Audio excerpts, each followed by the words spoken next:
Andoni, zu ipuin kontalaria zaitugu. Txanogorritxuren ipuina kontatu berri diezu bertso eskolako umeei, baina umeak zalantzekin geratu dira, eta zalantzak argitzeko puntua jarriko dizute.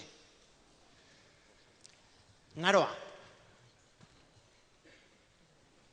Baina Txanogorritxu alda dela roja.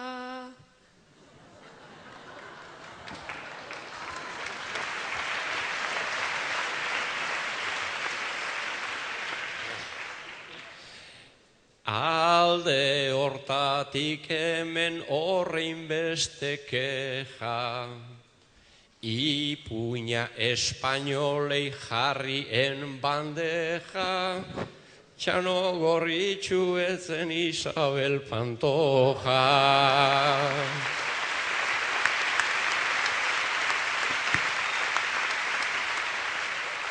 Maider.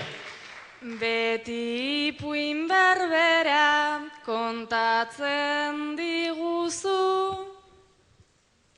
bizitza ere bakarra izaten da aizu, hortan ipuinak dira maistra edo maisu, ipuinen zukua ulertzen badezu, bizitza bera ere uler dezakezu. Bizitza bera ere uler dezakezu.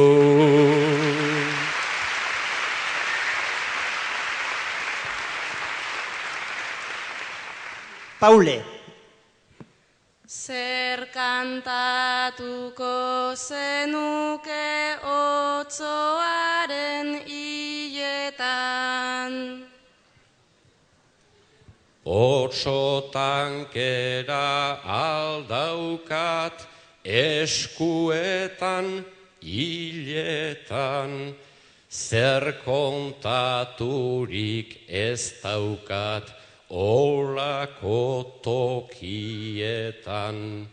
Akaso neronek bat eingo nuke benetan, erakutsiz otsoaren anima dela bertan.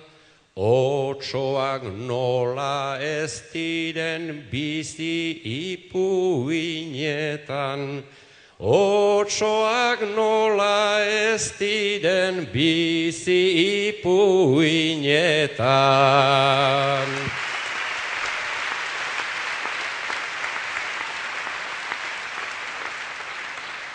Unai.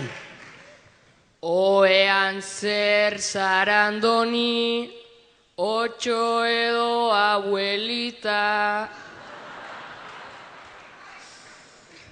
Oraintxe egin didazu galdera oso polita, izan gintezke zurpuska, izan gintezke termita, izan gintezke fededun, izan gintezke ermita.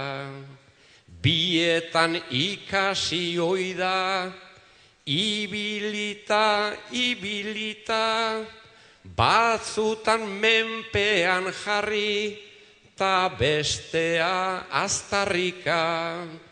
Urrengoan zeuk agindu, zeuk erakutsi irrika, kontua gozatzea da, ezein lekutan jarrita.